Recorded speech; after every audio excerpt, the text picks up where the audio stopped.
नमस्कार, मैं हूं मृत्युंजय कुमार झा और हमारा खास शो दिसंबर में क्या सोना 60,000 रुपए तक जाएगा, इसमें आपका स्वागत है। और इस खास शो में हम आपको बताएंगे कि इस साल के शुरुआती 7 महीने में ही गोल्ड का भाव 50,000 तक पहुंच गया, तो क्या अब आगे और तेज रफ्तार होगी और क्या साल के आखिर तक 60,000 का स्तर दिखेगा, इस पर हम बातचीत करेंगे। लेकिन सबसे पहले आपको दिखाते हैं कि 50,000 के ऊपर जब भाव पहुंचा है तो बाजार का क्या मूड है, लोग किस तरह से इस पर रिएक्ट कर रहे हैं और किस तरह से खरीदने के लिए निकल रहे हैं, क्या नई योजनाएं बना रहे हैं, ग्राउंड सिचुएशन क्या है, उसी पर देखिए हमारे संवाददाता दानिश आनंद की ये ग्राउंड रिपोर्ट सबसे पहले, और फिर शुरू करेंगे चर्चा। आप 50,000 का जो लिमिट का जो लेवल लगा है उसके बाद भी आप बाइंग कर रहे हैं, तो वो क्या कारण है आपका अभी गोल्ड खरीदने का? सर, जो बाइंग कर रहे हैं वो हमने पहले तो ज़्यादा लेने की सोचा था, लेकिन जिस तरीके से इस टाइम मार्केट चल रही है तो हमने थोड़ा सा कम करा है, रेट भी ज़्यादा है, इस वजह से हमारा जो है बजट जो फिर वैसे तो बिगड़ गया है, लेकिन थोड़ा कम कर लेंगे तो हमारे जो उसका एडजस्टमेंट ठीक बैठ जाएगी। मैडम, आज आप भी मतलब सोना खरीदने आई हुई हैं, तो आप क्यों सोना खरीदने आए हो? मतलब हाई प्राइसेस हो तो क्या आप एक इन्वेस्टमेंट पॉइंट ऑफ व्यू से परचेज करने आए हो या कोई और कारण है? इन्वेस्टमेंट तो क्या, पैसे नहीं है, इन्वेस्टमेंट कहाँ करेंगे। एक्चुअली सब यही है कि पार्टी फंक्शंस होते हैं तो उसमें एक होता है कि देना ही ज़रूरी होता है। हम लोगों का जैसे बजट हो 5 तोले का, तो उसमें हमें अब 3 तोला पे ही देना पड़ेगा। क्योंकि माना वो मनी का सब बजट हिल गया है। मैम, आप सोना का भाव 50,000 ऊपर के पार हो चुका है, आप आज सोना यहाँ पे खरीदने आई हैं, तो क्या आपने मतलब क्या आपके माइंड में है जब अभी सोना खरीद रहे हैं हाई प्राइसेस में? ये तो एक नेसेसिटी है, जैसे शादी वगैरह के लिए चाहिए होता है, तो जितना भी लेना है उस हिसाब से, जितना बजट है, बजट तो वैसे कुछ रहा नहीं, जिस हिसाब से हम खरीदना चाहते थे उस टाइम से खरीद नहीं सकते, लेकिन जितना है उतना लेके उतना मत समझ लीजिए इन्वेस्टमेंट ही कर लेते हैं एक तरह से, बस इतना ही है कुछ। देखिए, लोग खरीद तो रहे हैं, इसलिए हमने आपको लोगों की बात सुनाई कि लोग क्या कर रहे हैं। लोग खरीद तो रहे हैं, अब चूंकि जरूरत है तो गोल्ड खरीदना है, लेकिन क्वांटिटी में थोड़ी कमी कर रहे हैं। ये बात ठीक है, दाम काफी बढ़ गए, महंगा हो गया, तो वाजिब है कि कुछ बजट के हिसाब से यहाँ पर प्लानिंग करनी पड़ेगी। चलिए अब हम चर्चा की शुरुआत करते हैं। हमारे साथ 3 खास मेहमान हैं। हमारे साथ हैं रविंद्र वी राव, कोटक सिक्योरिटीज के कमोडिटी हेड। हमारे साथ सुरेंद्र मेहता साहब हैं, IBJ के सेक्रेटरी हैं, और साथ ही हमारे साथ औरोबिंदा गयान हैं, टाटा म्यूचुअल फंड के। आप तीनों का बहुत बहुत स्वागत है इस खास चर्चा में। और चर्चा की शुरुआत करें उससे पहले आपको एक ब्रोकर पोल हम दिखा दें। हमने साल के आखिर तक के लिए एक पोल किया है। हमने ये जानना चाहा है कि साल के आखिर तक आखिर गोल्ड का भाव होगा क्या। तो ये देखिए नतीजा क्या आया है, ये हम आपको बता रहे हैं। ट्रेड बुल्स सिक्योरिटीज का मानना है कि आपको साल के आखिर तक 58,000 का लेवल गोल्ड में दिख जाएगा, यानी यहां से करीब करीब 7,000 रुपए की तेजी आपको गोल्ड में दिख जाएगी। चॉइस ब्रोकिंग भी 58,000 के भाव पर मुहर लगा रहा है। पृथ्वी, फिनमार्ट, आनंद राठी, इन दोनों ब्रोकरेज का मानना है कि 56,000 का भाव तो कहीं नहीं गया, ये भाव तो आपको दिखेगा ही दिखेगा। इसके अलावा आप देखें अगर तो केडिया कमोडिटी, SSJ और SNC Comtrade, Religare broking, Motilal Oswal, इन सब का मानना है कि 55,000 का भाव तो दिखना ही दिखना है। सबसे कम अगर किसी ने टारगेट दिया है तो वो है पैराडाइम कमोडिटी 54,000 का। मतलब ये है कि सारे ब्रोकर इस बात को लेकर सहमत तो हैं कि तेजी रहेगी, लेकिन 60,000 का लेवल दिखेगा, इसको लेकर ये लोग सहमत नहीं है। अब हमारे साथ 3 और पैनलिस्ट हैं, इनसे हम समझेंगे। मेरा पहला सवाल सुरेंद्र मेहता जी आपसे ही होगा, क्या आपको लगता है कि दिसंबर तक 60,000 का भाव दिखेगा गोल्ड में? जी, जिस तरह से गोल्ड में तेजी बरकरार है, तो मुझे लगता है कि यदि फिलहाल हम जो कोरोना की स्थिति में है, उसी स्थिति की वजह से लगातार सोना बढ़ता जा रहा है। उसके साथ-साथ एक जियोपॉलिटिकल टेंशन जो चाइना के साथ में बढ़ता जा रहा है, वो दूसरा कारण बन रहा है। तो लोगों का कोरोना को लेकर जो एक रिन्यूड इंटरेस्ट है सेफ हेवन की तरफ, वो बढ़ता जा रहा है। ऐसे में कुछ भी हो सकता है। मेरा मानना है कि साल के अंत तक जिस प्रकार जो पिछले 3 दिनों से या 1 हफ्ते से कोरोना के आंकड़े आ रहे हैं, मुझे लगता है 59,000 का भाव साल के आखिर तक पक्का हो जाए। अरे सर, तो 1,000 क्यों छोड़ रहे हैं? 1,000 और बढ़ जाए, 59 तक जा ही रहे हैं, तो 1,000 तो आप बोल के बढ़ा देंगे 60,000। नहीं, मैंने $2,200 का सोचा है, तो $2,200 का यदि आप मैं कैलकुलेट करता हूं तो 59,200 के आसपास आता है, इसीलिए मैंने 59,000। अच्छा, ठीक है, चलिए, तो आपने $2200 के हिसाब से जोड़ा है, तो आप कह रहे हैं कि 59,000 का भाव तो दिख जाएगा। रविंद्र जी, आपका क्या मानना है? क्या गोल्ड की ये तेज रफ्तार कंटिन्यू रहने वाली है और साल के आखिर तक आपके हिसाब से क्या भाव होगा?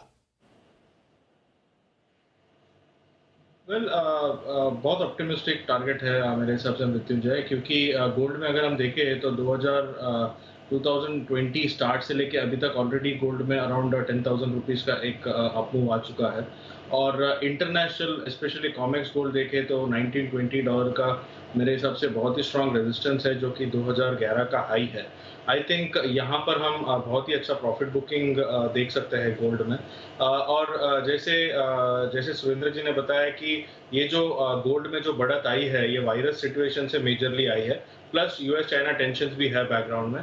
लेकिन अगर वायरस रिलेटेड अगर कोई भी वैक्सीन या कुछ भी पॉजिटिव न्यूज़ आता है कंटेनमेंट के लिए, तो हम इसमें एक अच्छा खासा करेक्शन भी देख सकते हैं। तो मेरे हिसाब से आई थिंक इवन 55,000 मेरे हिसाब से बहुत ऑप्टिमिस्टिक टारगेट है फॉर दिस ईयर। ओवरऑल मुझे लगता है कि गोल्ड का जो फ्यूचर है, I think for next 6 years we might see a bull rally in gold.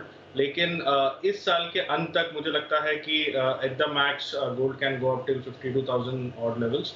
और अगर ये 1920 के ऊपर सस्टेन करता है और जो बैकग्राउंड सिनेरियोस है अगर वो और एस्केलेट होते हैं, तो मेरे हिसाब से ये 1920 निकाल के उसके ऊपर सस्टेन करेगा।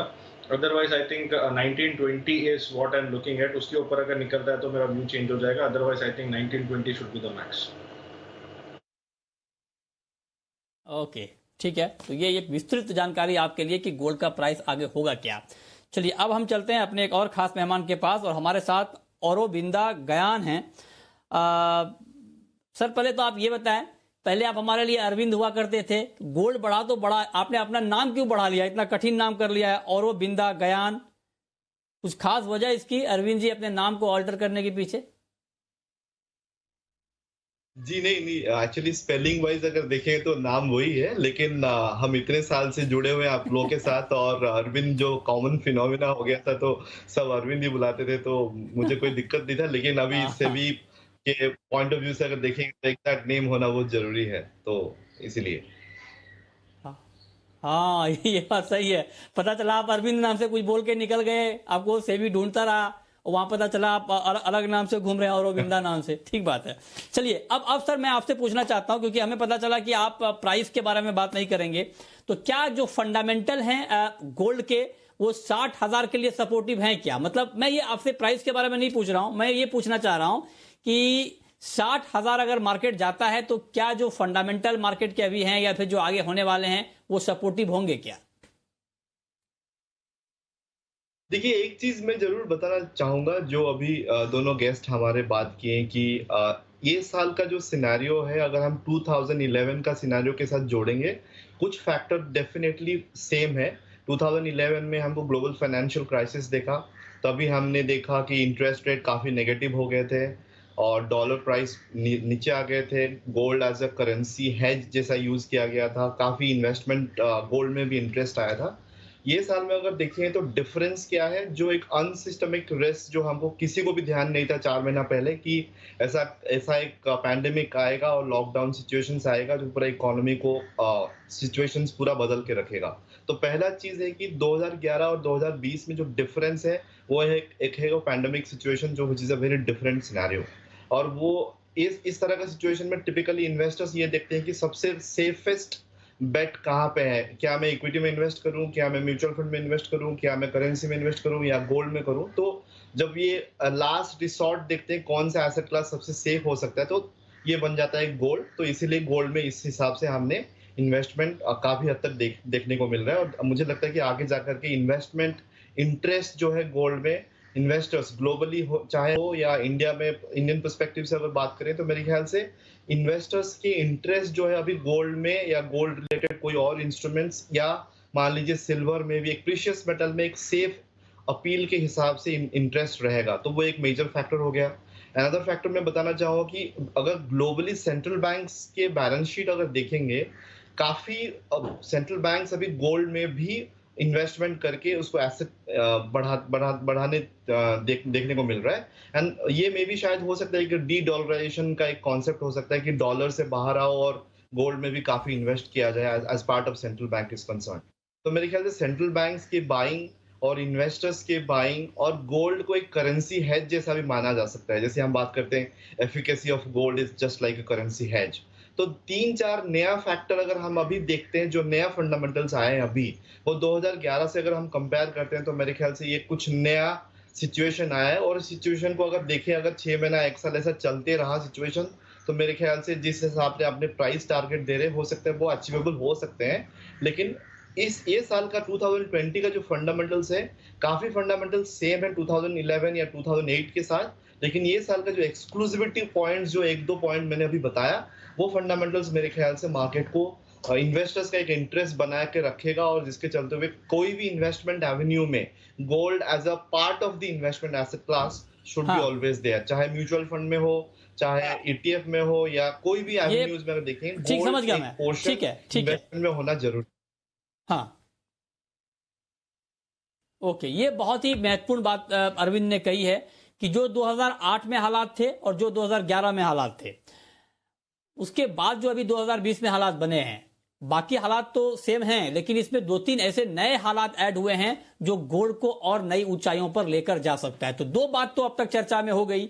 एक तो ये कि साल के अंत तक गोल्ड के दाम बढ़ेंगे, 58,000 तक जाएंगे, इसको लेकर सहमति बन रही है। मतलब यहां से दाम कम नहीं होंगे, इसको लेकर सहमति बन गई है। कोई 58,000 का टारगेट दे रहा है, कोई 56,000 का, लेकिन सब 50,000 से ऊपर का ही टारगेट है। एक बात साफ हो गई कि गोल्ड के फंडामेंटल मजबूत हैं। दूसरी बात यह कि गोल्ड के दाम बढ़ेंगे। अब तीसरी बात हम आज नई बात यह करने जा रहे हैं कि अगर गोल्ड के फंडामेंटल मजबूत हैं, अगर गोल्ड के दाम 58,000 तक जाएंगे, तो अब सवाल यह है कि ये दोनों चीजें जानने के बाद क्या चुपचाप बैठा रहा जाए या गोल्ड में निवेश की प्लानिंग की जाए। तो आपको निवेश की प्लानिंग कैसे करनी है, गोल्ड में निवेश के बेहतर विकल्प कौन कौन से हैं, अब हम इस पर चर्चा करेंगे एक एक करके। 5 विकल्प हमने आइडेंटिफाई किए हैं और उस पर हम अलग अलग अपने एक्सपर्ट से राय लेंगे। पहला तो गोल्ड बॉन्ड है, सॉवरेन गोल्ड बॉन्ड। दूसरा है कि गोल्ड ईटीएफ, ये भी एक निवेश का जरिया है। गोल्ड वायदा एक्सचेंज, हालांकि यहां पर निवेश कम, ट्रेडिंग ज्यादा होती है, लेकिन फिर भी आपके पास एक प्लेटफॉर्म तो है। स्पॉट गोल्ड, जो आप गोल्ड क्वाइन खरीदते हैं, गोल्ड बार खरीदते हैं जाकर, वो एक है। और 5वां है डिजिटल गोल्ड। तो ये 5 ऑप्शन हमने निकाले हैं रिसर्च करके। अब एक एक करके हम बात करेंगे। मेहता जी, मेरा पहला सवाल आपसे इन विकल्पों के ऊपर होगा, सॉवरेन गोल्ड बॉन्ड के ऊपर। क्या ऐसे हालात में जब आप लोग कह रहे हैं कि गोल्ड के दाम बढ़ेंगे, फंडामेंटल मजबूत हैं, तो क्या गोल्ड बॉन्ड के जरिए ही पैसा लगाया जाए, और अगर हाँ तो क्या डिटेल है, क्या बारीकियां हैं इसकी? देखिए, गोल्ड बॉन्ड तो हमेशा से सबसे अच्छा विकल्प रहा है। लेकिन गोल्ड बॉन्ड में एक बात है कि गोल्ड बॉन्ड उसकी जो मैच्योरिटी होती है वो 7 साल के बाद होती है। आप जरूर उसको खरीद के बाद में मार्केट में बेच सकते हैं। नया गोल्ड बॉन्ड का इश्यू अगस्त के पहले हफ्ता में वापस से शुरू होने वाला है, तो वो भी एक अच्छा विकल्प है। इसमें आपको 2.5% ब्याज तो मिलता ही है, साथ साथ में जब अगर आप मैच्योरिटी के समय रिडम्पशन करते हैं इसका, तो आपको कैपिटल गेन टैक्स भी नहीं लगता, और ये इसमें आपको जीएसटी किसी भी प्रकार से चार्ज नहीं होता। बाकी जितने भी विकल्प हैं, तो हर एक में आपको जीएसटी का एक कॉस्ट, आपकी 3% जो जीएसटी लगता है, वो कॉस्ट आपकी बढ़ जाती है। तो सोवरिन गोल्ड बॉन्ड सबसे अच्छा विकल्प होता है, लेकिन ये लॉन्ग टर्म विकल्प है। आपको यदि शॉर्ट टर्म विकल्प चाहिए, तो मुझे लगता है कि आपको डिजिटल गोल्ड में जाना चाहिए, या फिर आपको फिलहाल गोल्ड कॉइन खरीदना चाहिए। सोवरिन गोल्ड बॉन्ड बहुत अच्छा विकल्प है, लेकिन इसकी मार्केट में लिक्विडिटी थोड़ी कम है। मार्केट में जो एक्सचेंज के ऊपर है, इसका ट्रेड कम होता है। लेकिन अगर आप फिजिकल कॉइन खरीदे या एसआईपी के माध्यम से कहीं पर भी सोने में निवेश करें, डिजिटल गोल्ड में करें, तो ये बहुत ही अच्छा विकल्प है। और आपको जब एक बार लगे कि अब ये कोरोना पीरियड खत्म हो रहा है, तो आप उसमें से आराम से एग्जिट भी हो सकते हैं। ठीक है, तो आप कह रहे हैं गोल्ड बॉन्ड तो है अच्छा विकल्प ये, लेकिन लंबे समय के लिए है। अगर आपका थोड़ा शॉर्ट टर्म का नजरिया है, तो आपके लिए डिजिटल गोल्ड एक अच्छा माध्यम हो सकता है, या फिर जाके आप गोल्ड क्वाइन खरीदें। आपसे रविंद्र जी, पहले ये इस सवाल को और पूरा कर लें कि मान लीजिए कोई गोल्ड बॉन्ड खरीदता है, या मान लीजिए डिजिटल गोल्ड बॉन्ड की ही बात कर लेते हैं। पहले गोल्ड बॉन्ड कैसे खरीदा जाता है? मान लीजिए मुझे कुछ नहीं मालूम है गोल्ड बॉन्ड के बारे में, कहां से लेना है, कैसे खरीदना है, तो मुझे क्या करना पड़ेगा? कैसे मैं खरीद सकता हूं गोल्ड बॉन्ड, सरकारी गोल्ड बॉन्ड? क्वाइट सिंपल है मृत्युंजय। आई थिंक कोई भी ब्रोकर के पास जाके या फिर कोई भी बैंक से आप गोल्ड बॉन्ड खरीद सकते हो। जैसे कि गोल्ड बॉन्ड में हमने देखा है कि एवरी 2-3 मंथ्स में एक ट्रांच आता है, और वो ट्रांच को आप आइदर बैंक्स या फिर जो ब्रोकर्स है उनके थ्रू आप अप्लाई कर सकते हो, और आप सॉवरेन बॉन्ड का जो यूनिट्स है वो आप परचेस कर सकते हो। तो I think it is very simple. जैसे कोई भी रविंद्र जी, थोड़ा सा इसको और आसान बनाना पड़ेगा। रविंद्र जी, थोड़ा सा इसको और आसान बनाना पड़ेगा। ट्रांच और ये जो बात आप कह रहे हैं वो थोड़ा सा हो सकता है कि थोड़ा कठिन लगे लोगों को। आपने कहा कि बैंक में आप जाके ले सकते हैं, तो क्या किसी भी बैंक में हम जाके ले सकते हैं, या जिस बैंक में हमारा कोई अकाउंट है, सैलरी अकाउंट या कोई और सेविंग अकाउंट, तो वहां जाकर हम ले सकते हैं? और सिंपल अकाउंट से भी ले सकते हैं, या इसके लिए कोई ट्रेडिंग अकाउंट या कोई डीमैट अकाउंट होना चाहिए? जी नहीं, ऐसा एक्चुअली कोई बैंक में अकाउंट रहना ज़रूरी नहीं है। आप जैसे कि अभी फॉर एग्जांपल अभी जो लेटेस्ट जो ट्रांच आया था गोल्ड में, तो इवन कोटक बैंक में हम प्रमोट कर रहे थे, कोटक सिक्योरिटीज में हम प्रमोट कर रहे थे। तो you don't have to have an account for buying gold bonds. आप जैसे सेविंग बैंक्स अकाउंट का ज़रूरत नहीं है, you can directly buy gold bonds. और दूसरा जो है, आप इवन सेकेंडरी मार्केट से बाई कर सकते हो गोल्ड बॉन्ड्स। लेकिन सेकेंडरी मार्केट में दिक्कत यह है कि जो लिक्विडिटी है वो लिक्विडिटी बहुत कम है गोल्ड बॉन्ड्स की। इसीलिए लोग जो प्राइमरी मार्केट है, जैसे मैंने ट्रांच बताया, तो tranche is something like every 3 months में गवर्नमेंट का इशू आता है, तो वो इशू आप बाय कर सकते हो। That is primary market. So आप प्राइमरी मार्केट से लेना बेटर है, क्योंकि सेकेंडरी मार्केट में लिक्विडिटी जो है वो बहुत। हाँ, ठीक है। तो आपने कहा कैसे लिया जाता है, ये तरीका आपने बता दिया। अब आप ये भी बता दें कि आपके हिसाब से इन 5 विकल्पों में कौन सा विकल्प इन्वेस्टमेंट के लिए अभी ठीक रहेगा? जैसे गोल्ड बॉन्ड है, गोल्ड ETF है, गोल्ड फ्यूचर है, स्पॉट गोल्ड है, डिजिटल गोल्ड है। इन 5 विकल्पों में किसके साथ जाना चाहिए, संक्षेप में सर? वेल मृत्युंजय, मेरे हिसाब से लिक्विडिटी मैटर करता है। अगर जैसे सुरेंद्र जी ने बताया कि गोल्ड बॉन्ड जो है वो उसमें लॉक इन पीरियड है, इनिशियल 5 साल का, उसके बाद 8 इयर्स का। 8 इयर्स के बाद आपको कैपिटल गेन्स नहीं लगता है। तो जिनका जो लॉन्ग टर्म सिनेरियो है, लॉन्ग टर्म होराइजन है, लॉन्ग टर्म पर्सपेक्टिव है, वो गोल्ड बॉन्ड्स के लिए जा सकते हैं। लेकिन जिनकी लिक्विडिटी इज द क्राइटेरिया, जिनको से नेक्स्ट 1 साल या 2 साल का रैली जो है गोल्ड का, उसे कैश इन करना है, तो आई थिंक गोल्ड फंड्स या गोल्ड ETF या डिजिटल गोल्ड बेटर है, क्योंकि उसमें लिक्विडिटी बहुत अच्छी है। तो आप कभी भी इन आउट कर सकते हो उसमें, बट ये गोल्ड बॉन्ड्स में पॉसिबल नहीं है। और उसके अलावा फ्यूचर्स में जो गोल्ड है, I think that is good for traders, क्योंकि फ्यूचर्स एक अलग ही एक मार्केट हो जाता है। तो फ्यूचर्स में आपको M2M सब लगता है, तो वो थोड़ा सा रिस्की हो जाता है, तो that is good for traders. लेकिन MCX में MCX पेटल भी एक गोल्ड एवेन्यू है, जो कि 1 ग्राम डिलीवरी का गोल्ड है। तो आई थिंक वहां पर भी आप एक SIP के through, like every month you can keep investing, 1 ग्राम आप गोल्ड ले सकते हो, और डिलीवरी लेने की भी जरूरत नहीं है। इनकेस अगर आपको से प्राइस अप्रिसिएशन आता है, तो आप उसको इमीडिएटली सेल भी कर सकते हो। तो आई थिंक लिक्विडिटी और आपका जो टाइम होराइजन है, I think that is important. अगर लिक्विडिटी आपको अच्छी चाहिए, तो you can go for ETF, you can go for gold funds, या फिर you can go for digital gold, या फिर MCX पे गोल्ड पेटल कर सकते हो। और अगर आपका लॉन्ग टर्म होराइजन है, एंड अगर आपको से नेक्स्ट 7-8 ईयर्स तक आपको गोल्ड सेल नहीं करना है, तो फिर गोल्ड बॉन्ड्स एक बेस्ट ऑप्शन है, क्योंकि उसमें आपको इंटरेस्ट भी मिलता है, जो कि आपको कोई भी अदर एवेन्यूज में नहीं। ओके, रविंदर जी, आप बताएं आपके हिसाब से निवेश का पसंदीदा विकल्प क्या होना चाहिए? एक तो आपका म्यूचुअल फंड होगा ही, क्योंकि आप टाटा म्यूचुअल फंड से जुड़े हुए हैं, तो वो तो आपका डिस्काउंटेड है। इसके अलावा सर? देखिए, एक चीज मैं बताना जरूर चाहूंगा कि गोल्ड में एक्सपोजर होना जरूरी है। जैसे मैंने पहले भी बताया, चाहे आप गोल्ड ETF में इन्वेस्ट करो, या स्मार्ट मैनेजर्स का हेल्प लेकर के आप कोई भी म्यूचुअल फंड में इन्वेस्ट करो जहां पे गोल्ड का एक्सपोजर हो। जैसे हमने पहले बताया कि गोल्ड ETF एक ऑप्शन है जहां पे सिर्फ गोल्ड में इन्वेस्टमेंट किया जा सकता है।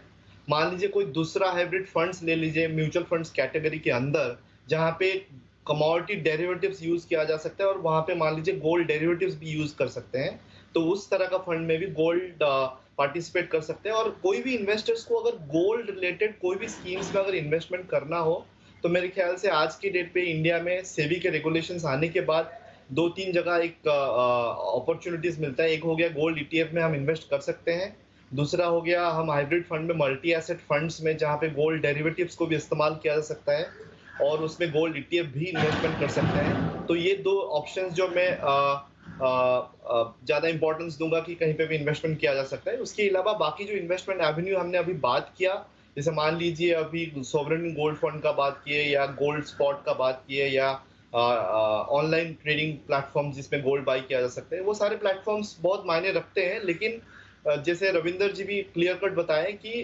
आपका investment horizon is the first point two look at it, plus liquidity. इस दोनों पॉइंट में बहुत सहमत रहूंगा क्योंकि बहुत जरूरी है। अगर कोई भी म्यूचुअल फंड रिलेटेड प्रोडक्ट्स में आप गोल्ड रिलेटेड प्रोडक्ट्स में इन्वेस्टमेंट करते हैं तो डेफिनेटली एंट्री और एग्जिट करना बहुत इजी और आसान होता है। तो मेरे ख्याल से म्यूचुअल फंड का कोई भी प्रोडक्ट्स को सिलेक्ट कीजिए जिसमें आपका गोल्ड का एक्सपोजर हो, तो वो एक बेहतरीन प्रोडक्ट हो सकता है जहां पे आप कोई इन्वेस्ट कर सकते हैं।